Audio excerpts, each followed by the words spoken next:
السلام علیکم ورحمۃ اللہ وبرکاتہ۔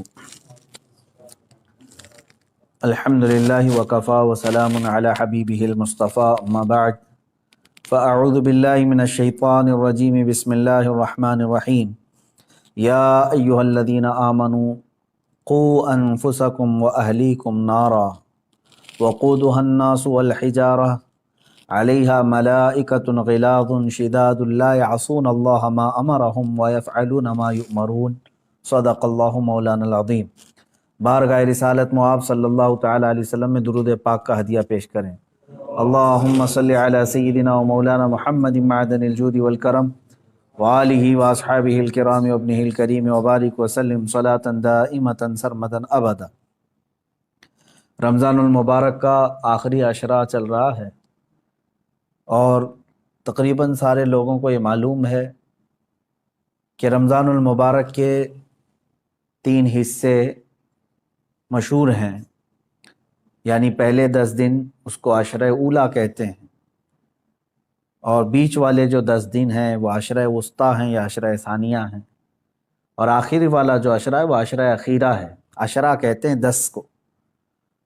تو پہلے والے 10 روز جو رمضان کے ہیں ان کے متعلق یہ بات مشہور ہے کہ وہ رحمت کے لیے خاص ہیں۔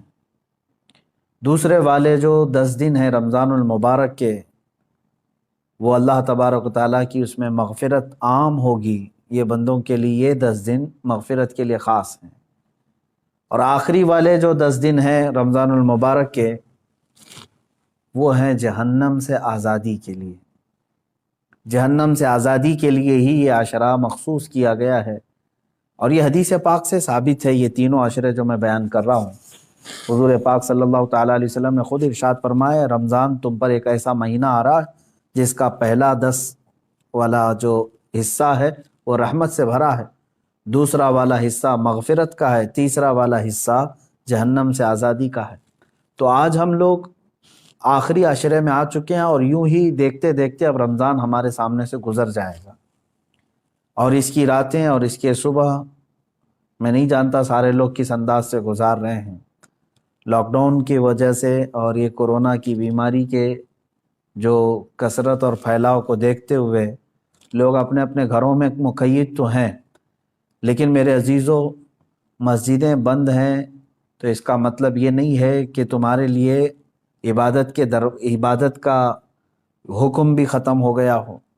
اللہ تبارک و تعالی حی اور قیوم ہے جو ہمیشہ سے اور ہمیشہ رہے گا، اور آپ چاہے گھر میں ہوں چاہے جہاں پر بھی ہوں، مسلمان کی جو ڈیوٹی ہے وہ اس کو نبھانا ہوگا۔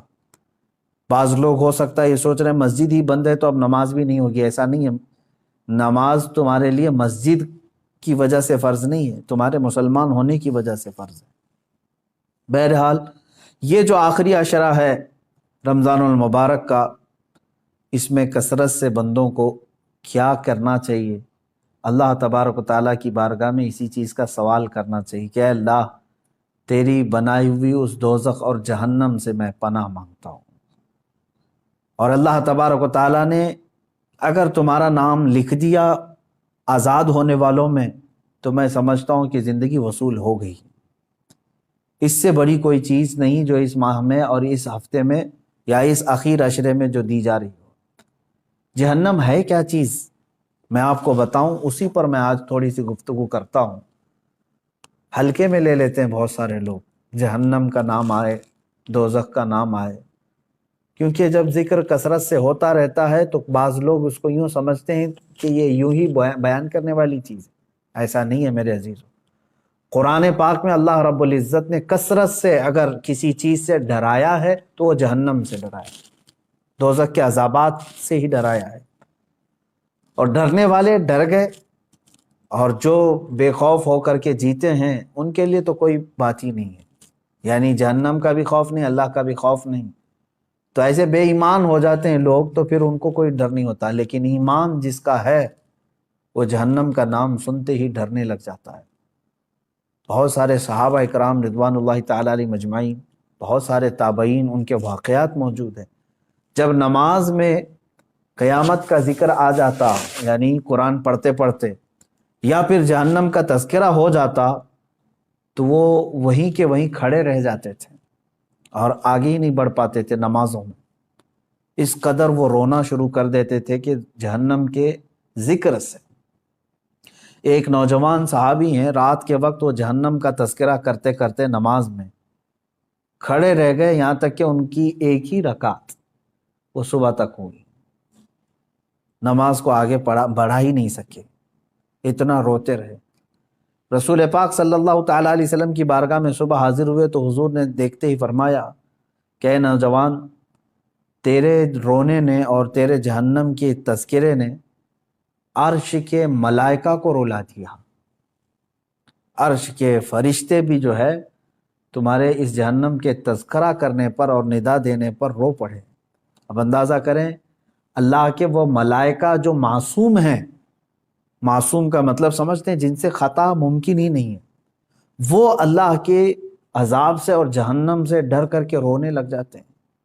سیدنا عیسیٰ علیہ الصلوۃ والتسلیم کے متعلق ایک بات ملتی ہے، ایک پہاڑ کو آپ نے دیکھا جو معلق ہے، تو آپ نے رب تعالیٰ سے اجازت مانگی کہ اے اللہ اس پہاڑ کو قوت دے دے گویائی کی کہ وہ مجھ سے بات کرے۔ پہاڑ سے آپ نے پوچھا کہ تو معلق کیسے ہے؟ تو اس پہاڑ نے کہا کہ جب میں نے یہ آیت سنی کہ دوزخ کا ایندھن سمجھتے ہیں نا، جو چیز آگ بھڑکانے کے لیے ڈالی جاتی ہے، جیسے آپ تیل ڈالتے ہوں گے، مٹی کا تیل ڈالیں تو آگ بھڑک جاتی ہے، پیٹرول ڈالو، ڈیزل ڈالو، یہ ایندھن ہے۔ جہنم کی آگ بھڑکانے کے لیے ایندھن کیا ہے؟ پتھر ہیں اور انسان ہیں۔ وہی آیت میں نے ابھی پڑھی بھی ہے، اللہ تعالیٰ فرماتا ہے وقودها الناس والحجارہ، انسان اور پتھر جہنم کا ایندھن ہوں گے، جب جب ان کو ڈالا جائے گا آگ بھڑکتی رہے گی۔ تو وہ اس پہاڑ نے جواب دیا کہ جب میں نے یہ سنا کہ جہنم کا ایندھن پتھر ہوں گے تو میں خوف سے لرزنے لگ گیا کہ ان پتھروں میں بھی ہوں گا کہ مجھے جہنم میں ڈال کر کے آگ بھڑکائی جائے۔ تو میں رب تبارک و تعالیٰ کی بارگاہ میں امان کے لیے رو رہا ہوں۔ عیسیٰ علیہ السلام نے اللہ کی بارگاہ میں اس کی سفارش کی، اللہ تبارک و تعالیٰ نے امان کا وعدہ عطا فرمایا۔ اور آپ کیا سمجھتے ہیں کہ یہ جو پہاڑ ہل جاتے ہیں، چٹانیں کھسک جاتی ہیں، قرآن میں ہے، اللہ تعالیٰ فرماتا ہے وَإِنَّ مِنَ الْحِجَارَةِ لَمَا يَتَفَجَّرُ مِنْهُ الْأَنْهَارُ، بعض پتھروں کو تم دیکھو گے کہ وہ پھٹ جاتے ہیں، پانی کا جھرنا نکلتا ہے۔ یہ فالس کیا ہیں؟ آبشار۔ وَإِنَّ مِنْهَا لَمَا يَشَّقَّقُ فَيَخْرُجُ مِنْهُ الْمَاءُ، اور تم دیکھو گے کبھی پھٹیں تو اس میں سے پانی نکل جائے۔ وَإِنَّ مِنْهَا لَمَا يَهْبِطُ مِنْ خَشْيَةِ اللَّهِ، اور بعض پتھر ایسے ہیں کہ جب وہ ہل جاتے ہیں، گر جاتے ہیں، کس وجہ سے؟ اللہ فرماتا ہے من خشیت اللہ، اللہ کے خوف سے۔ یہ دنیا میں جو چٹانیں اور پتھر کھسک جاتی ہیں، یہ اللہ کے خوف سے، ڈر سے اپنی جگہ چھوڑ کر کے ہل جاتے ہیں۔ جہنم کا تذکرہ میرے عزیزو اگر انسانوں کو نہیں ہلاتا ہے تو گویا کہ پھر ہمارے دل پتھر سے زیادہ سخت ہو گئے، ڈر ہی نہیں ہے، خوف ہی نہیں ہے۔ اب سنو، یہ آخری عشرہ ہے، پھر بھی تو ہمیں نیند چھوڑتی نہیں ہے۔ دن لہو میں کھونا تجھے، شب صبح تک سونا تجھے، شرم نبی خوف خدا یہ بھی نہیں وہ بھی نہیں۔ یہ شعر تو آج پورا صاف نظر آتا ہے کہ آج زندگی گزارنے کے طریقے جو بنا لیے ہمارے بچوں نے، نوجوانوں سے۔ میرے عزیزو، یہ آخری عشرہ جس طرح سے اب گزارا جا رہا ہے، افسوس کی بات ہے۔ رسول پاک صلی اللہ تعالیٰ علیہ وسلم نے ارشاد فرمایا میں نے دو لوگوں کو سوتے ہوئے کبھی نہیں دیکھا۔ وہ کون دو لوگ ہیں؟ توجہ چاہتا ہوں۔ دو لوگ کبھی نہیں سوئیں گے۔ مثلا کبھی نہیں سونے کا مطلب یہ ہے کہ زیادہ نہیں سوئیں گے، سوتے سوتے تھوڑی نہ گزارے۔ کون؟ فرمایا ایک وہ شخص جس کو کسی چیز کی طلب ہے، انتظار میں بیٹھا ہوا ہے، وہ نہیں سوئے گا۔ گاڑی ابھی آنے والی ہے، اس کے انتظار میں کھڑا ہے، تو سوئے گا تو پتہ نہیں کب آئی کب چلی گئی۔ جو کسی چیز کی طلب میں بیٹھا ہے وہ نہیں سوتا، دوسرا جو کسی چیز سے ڈرا ہوا ہے وہ بھی نہیں سوتا۔ مثال کے طور پر ادھر سے بھی ادھر سے بھی ادھر سے بھی دشمن کا خوف ہے تو کیا اسے نیند آئے گی؟ نہیں سوئے گا۔ جو بندہ کسی چیز کی طلب میں ہے وہ بھی نہیں سوتا، اور جو کسی چیز کے خوف میں ہے وہ بھی نہیں سوتا۔ میرے آقا صلی اللہ تعالیٰ علیہ وسلم فرماتے ہیں تو پھر جس کو جنت کی طلب ہے وہ سو کیوں رہا ہے، اور جس کو جہنم کا خوف ہے وہ سو کیوں رہا ہے؟ اور یہ حدیث کے کئی الفاظ ہیں۔ میرے آقا صلی اللہ تعالیٰ علیہ وسلم نے فرمایا کہ سونے والوں میں نہ رہو، یعنی کثرت سے سو کر کے اپنے دن اور رات کاٹ لیے تو نہ تم اس طلب کو پا سکو گے جس کے لیے دعائیں کرتے ہو، جنت چاہیے جنت چاہیے۔ ارے جس چیز کی طلب ہے سو کر کے چاہیے تمہیں، اور جہنم سے ڈرتے بھی ہو پھر بھی سوئے ہوئے ہو۔ حضور پاک صلی اللہ تعالیٰ علیہ وسلم سونے والوں کے پاس سے گزرے اور پھر یہ ارشاد فرمایا، میں نے نہیں دیکھا کہ جہنم سے ڈرنے والے اس طرح سوتے ہیں۔ اور آیت کریمہ بھی میرے آقا صلی اللہ تعالیٰ علیہ وسلم نے تلاوت فرمائی۔ اللہ تبارک و تعالیٰ نے فرمایا، وَكَم مِّن قَرْيَةٍ أَهْلَكْنَاهَا فَجَاءَهَا بَأْسُنَا بَيَاتًا۔ وہ یہ جو ہے آیت تلاوت فرمائی کہ بہت سارے قریے دیہات ایسے ہیں جن کو اللہ تعالیٰ نے ہلاک فرما دیا، وَهُمْ نَائِمُونَ، اور جبکہ وہ سو رہے تھے، سونے والے غفلت میں۔ حضور پاک صلی اللہ تعالیٰ علیہ وسلم نے یہ تلاوت فرمائی۔ اس کا مطلب یہ میرے عزیزوں، میں خلاصہ یہ بتانا چاہتا ہوں کہ یہ آخری عشرہ ہمارا سونے کا نہیں ہے۔ اندازہ کرو کہ کل اگر تمہاری موت آنے والی ہے تو کیا آج کی رات سو کے گزارو گے؟ کل اگر تمہیں پتہ چل جائے کہ تمہارا جنازہ اٹھایا جانے والا ہے تو کیسے آج کی رات گزرے گی آپ؟ ہونا یہ چاہیے کہ یہ آخری عشرہ جو اللہ تعالیٰ نے دیا ہے صحت و سلامتی کے ساتھ تمہیں دیا ہے۔ کون سی مصیبت ہے تمہارے پاس آج؟ اور آج تو حالات ایسے ڈرائے ہوئے آپ دیکھ بھی رہے، اتنی موتیں عام ہو گئی ہیں اس بیماری کے نام سے۔ آپ دیکھیں ہندوستان میں ہی روزانہ کی 3,500 سے 4,000 موتیں ہو رہی ہیں صرف یہ کورونا کے نام سے، جو گیا ایک دن میں 2 دن میں ہٹے کٹے صحت مند لوگ جا رہے ہیں، ایک ایک گھر سے کئی لاشیں جا رہی ہیں۔ تو کیا یہ آپ سب کو دہلا نہیں دیتی چیزیں کہ موت برحق ہے اور آج یا کل آنی ہے؟ اور آج موت نے یہ بتا دیا ہے ہندوستان کے ماحول میں بھی کہ بوڑھا ہونا ضروری نہیں موت کے لیے، وہ تو بچوں کو بھی لے جاتی ہے، جوانوں کو بھی لے جاتی ہے، بوڑھا ہونا ضروری نہیں ہے۔ بعض لوگ اگر یہ سوچ کر کے بیٹھتے ہیں ابھی عمر ہی کیا ہے میری، مرنے کی عمر تھوڑی نہ ہے۔ میرے عزیز، مرنے کی کوئی عمر ہی نہیں ہوتی۔ اب ہمارے پاس وقت کی کمی بہت ہے، اور جہنم سے بچنے کے لیے ہم نے کیا کیا؟ مجھے ایک بات بہت اچھی لگتی ہے شیخ سعدی رحمۃ اللہ تعالی علیہ کی، توجہ چاہتا ہوں، فرماتے ہیں جو امپاسبل ہے، جو ناممکن ہے، وہ ایک چیز ہے، میں بتاتا ہوں، آپ گیس کریں۔ دنیا میں ایک چیز ایسی امپاسبل ہے جس کو سب مانیں گے، مسلمان ہی کیا، ہندو بھی، عیسائی بھی، یہودی بھی، سب مانیں گے، وہ امپاسبل، سب اس کو کہیں گے۔ کون سا امپاسبل؟ موت سے بچنا۔ کوئی کہے گا پاسبل ہے؟ موت سے کوئی بچ سکتا ہے؟ آج بچے گا، کل بچے گا، پرسوں، کوئی تو ایک لیمٹ آئے گی اس کی، جب تو مرے گا، موت آنا ہے۔ لیکن میں آپ کو بتا رہا ہوں، توجہ چاہتا ہوں، ایک امپاسبل چیز ہے، موت سے بچنا ممکن نہیں، محال ہے، محال ہے نا۔ اب دوسری چیز میں آپ سے سوال کرتا ہوں، مسلمان ہونے کے ناطے آپ یہ مجھے بتائیں، جہنم سے بچنا، دوزخ سے بچنا ممکن ہے کہ ناممکن ہے؟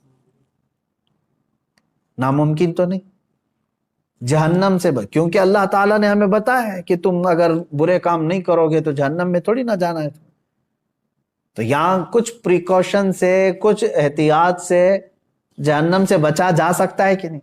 اب دیکھو ہماری یہاں پر الٹ پھیر کیسے ہے زندگی میں، جو امپاسبل ہے موت سے بچنا، اس کے لیے ہم دوڑ بھاگ بہت کرتے ہیں، کوشش بہت کرتے ہیں کہ کسی طرح بچ جائے۔ یہ دوائیاں کرانا، ساری چیزیں تو اسی لیے تو ہے نا، موت سے بچنے کے لیے۔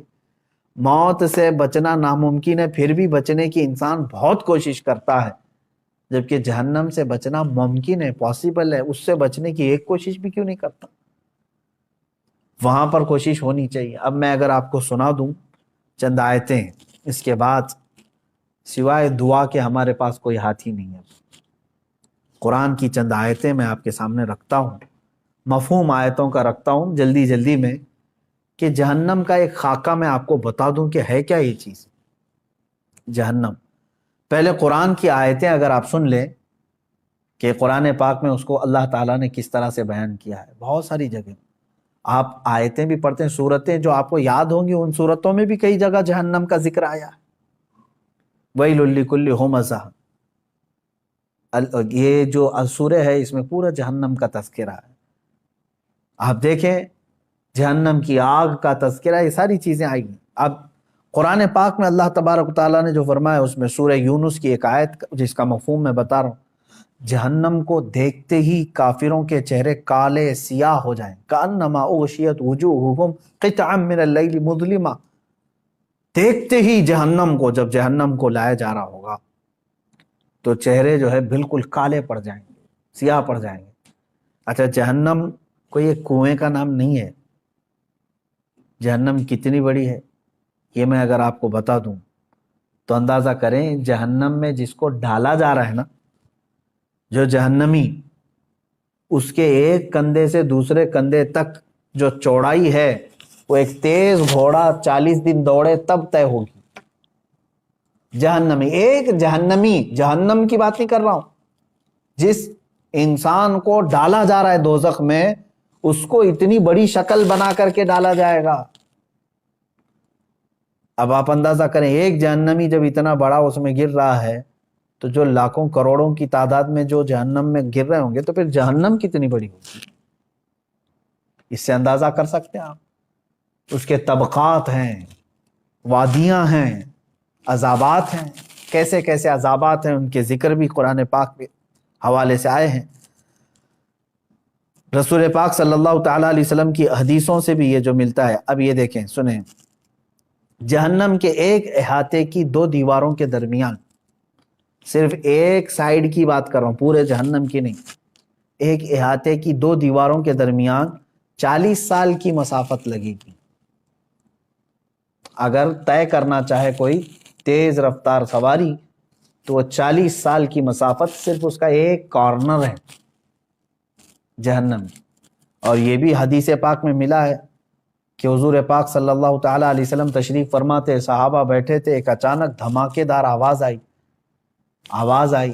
صحابہ نے پوچھا، رسول پاک صلی اللہ تعالیٰ علیہ وسلم نے ارشاد فرمایا آج سے 70 سال پہلے ایک پتھر جہنم کے منہ سے گرایا گیا تھا، وہ اب جا کر کے اس کے نیچے لگا ہے، تہ میں جا کر پہنچا ہے. تو اگر اس کی گہرائی اتنی ہے، 70 سال لگ جاتے ہیں ایک پتھر کو گرتے گرتے، تو وہ کس قدر بڑی ہوگی جہنم.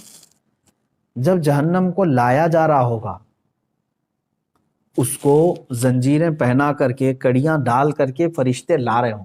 کتنے فرشتے لا رہے ہوں گے جانتے ہیں آپ؟ صرف جہنم کو لانے والے جو فرشتے ہیں وہ سب سے بڑے طاقتور فرشتے.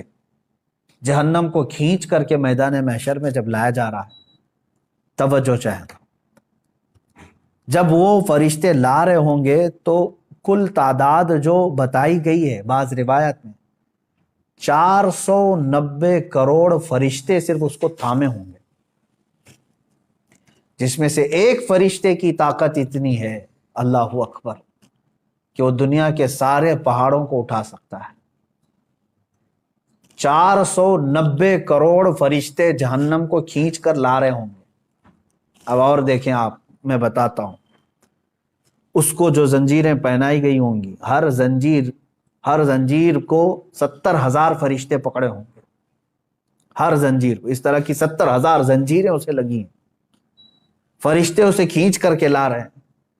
اور جب میدان محشر میں وہ جہنم کو لایا جائے گا، آگ اگلتی ہوئی جب وہ آ رہی ہوگی، اب یہ بات پڑھتے ہی دل دہل جاتا ہے میرا، کہ جیسے مجرمین کو دیکھے گی جہنم، جن کے لیے دوزخ لکھ دیا گیا یا ان کو دوزخ میں جانے کا آرڈر ہو گیا، تو جیسے ہی وہ مجرمین کو میدان قیامت میں جہنم دیکھے گی، یہ 490 کروڑ فرشتوں کے بھی ہاتھ چھوڑا کر کے بھاگنے لگی. ان سے بھی وہ ہاتھ چھوڑا کر کے ان مجرمین کی طرف بھاگے گی، اسے روکا جائے گا، زنجیریں کھینچ لی جائیں گی. کس کی طرف جائے گی؟ مجرمین کی طرف نگلنے کے لیے. کہ مجھے بھوک زیادہ ہے اور یہ مجرمین مجھے دیے جائیں. تو میدان قیامت میں آگ اگلتے ہوئے جہنم مجرمین کی طرف دوڑتی ہوئی آتی ہے، یہ سوچ کر کے ہی دل دہل جاتا ہے. اور پھر قرآن پاک میں اللہ تعالیٰ فرماتا ہے سورہ قاف میں، یوم نقول لجہنم هل امتلأت وتقول هل من مزید. وہاں کافروں کو، مشرکوں کو ڈالا جا رہا ہے دوزخ میں. کس طرح سے ڈالا جاتا ہے وہ بھی دیکھیں، قرآن میں ہے. اللہ فرماتا ہے وَإِذَا أُلْقُوا مِنْهَا مَكَانًا ضَيِّقًا مُقَرَّنِينَ دَعَوْا هُنَالِكَ ثُبُورًا. جب ڈالا جاتا ہے تو ایسی تنگ و تاریک جگہ سے ڈالا جاتا ہے. ظاہر سی بات ہے وہ داخل کیے جانے کی جگہ تاریک ہوگی. تاریک کا مطلب ایک تو اندھیری اور ایک تنگ. جیسے تلوار کی انی کو کسی جگہ پھنسایا جاتا ہے، کہا جاتا ہے کہ جہنمی کو اس طرح سے گھساتے ہوئے ڈھکیلا جائے گا وہ چھوٹی سی جگہ سے جہنم میں جب اسے گرایا جائے گا. اور کافروں کو ایک تنگ اور تاریک جگہ پر ایسے ڈالا جائے گا کہ وہ ایک دوسرے کو چپک رہے ہوں گے جہنم کے اندر، اور بھرا جا رہا ہوگا انہی جہنم کے جہنمیوں سے. اب اللہ تعالیٰ فرماتا ہے پھر جہنم کو اللہ تعالیٰ پوچھے گا حل امتلأتی، کیا تو بھر گئی، سیراب ہو گئی، تیرا پیٹ بھر گیا؟ وہ تقول حل من مزید، تو جہنم پھر یہ کہے گی کہ اے مولا اور کچھ زیادہ ہو تو دے دے، اور کچھ مجرمین ہو تو دے دے. وہاں پر مجرمین چھاٹے جا رہے ہوں گے، دوزخ میں گرائے جا رہے ہوں گے. میرے عزیزو، جہنم کا تذکرہ یہ عام بات نہیں ہے. اور یہ دیکھیں حضور پاک صلی اللہ تعالیٰ علیہ وسلم ارشاد فرماتے ہیں کہ جہنمی اس قدر آنسو بہائیں گے وہاں پر دوزخ میں، روئیں گے، اتنا روئیں گے کہ ان کے آنسوؤں میں کشتیاں چلائی جا سکتی ہیں، اتنا رو رہے ہوں گے وہاں پر. اور جہنم میں جب ڈال دیا جائے گا تو وہ پھنکارے ماریں گے، اس طرح شور ہوگا دوزخ میں، اتنا شور ہوگا کہ ایک دوسرے کی آواز کسی کو نہیں سنائی دے رہی ہوگی. وہ ہر کوئی، کیوں نہیں شور ہوگا؟ کہ جو وہاں پر ان کو زندگی دی جا رہی کیسی ہے جانتے ہیں؟ آگ کا بچھونا، آگ کا اوڑھنا. اللہ اکبر. آگ کی زنجیریں ان کو پہنائی جا چکی ہوں گی، ہاتھوں میں بھی اور پیروں میں بھی. اور وہاں کا ایک سانپ اونٹ کے برابر اور بچھو خچر اور گھوڑے کے برابر کے، اگر وہ ڈنک مارے تو روایت میں ملتا ہے کہ 40 سال تک اس کا درد محسوس کرے گا وہ. اور جو اس کی چمڑی ہے جہنمی کی، وہ چھوٹی موٹی نہیں ہے، 42 ہاتھ کے برابر کی موٹی چمڑی ہوگی. ایک جہنمی کے جسم پر جو چمڑی ہوگی اس کو جلایا جا رہا ہوگا، اتنا بڑا اس کو بنا کر کے عذاب چکھایا جائے گا. اور قرآن پاک میں اللہ تعالیٰ نے فرمایا فَذُوقُوا بِمَا كُنْتُمْ تَكْفُرُونَ، چکھو اب عذاب جو تم کفر کرتے تھے دنیا میں، بہت کفر کرتے تھے، انکار کرتے تھے، آج چکھو. اللہ تبارک و تعالیٰ کے فرشتے جب جہنمیوں کو لا رہے ہوں گے، کس طرح سے کہا گیا؟ منہ کے بل لائے ہوں گے. بعض کو ان کا منہ دونوں گھٹنوں کے بیچ میں پھنسا کر کے اور وہاں سے ان کی گردن پکڑ کر کے کھینچتے ہوئے دوزخ کی طرف لا رہے ہوں گے، اور بعض کو ان کے پیٹ کی انتڑیاں پیچھے کے مقام سے باہر نکالی جائیں گی اور اس طرح سے انہیں کھینچ کر دوزخ میں ڈالا جائے گا. آپ یہ مت سمجھنا کہ جہنم ہمارے لیے نہیں ہے، کافروں کے لیے، کافروں کے لیے ہمیشہ ہمیش کے لیے. لیکن مسلمان بھی اگر گناہ کرتا ہے تو اپنے گناہوں کی سزا بھگتنے کے لیے اسے دوزخ میں جانا ہوگا، دوزخ میں جانا ہوگا. اور قرآن پاک میں اللہ تعالیٰ فرماتا ہے کلما نضجت جلودہم بدلناہم جلودا غیرہا لیذوقوا العذاب، جب جب تمہاری چمڑی پک جائے گی آگ کی گرمی کی وجہ سے، ہم وہ چمڑی بدل دیں گے، پھر نئی چمڑی لگائیں گے. بدلناہم جلودا غیرہا، یہ 42 ہاتھ موٹی چمڑی جب جل جاتی ہے اللہ تعالیٰ فرماتا ہے پھر وہ بدل کر کے دوبارہ لگائی جائے گی. حضرت کعب احبار رضی اللہ تعالیٰ عنہ تابعی ہیں، فرماتے ہیں ان سے پوچھا گیا کہ حضور یہ کتنے ٹائم پہ بدلی جائے گی؟ توجہ چاہتا ہوں، روزانہ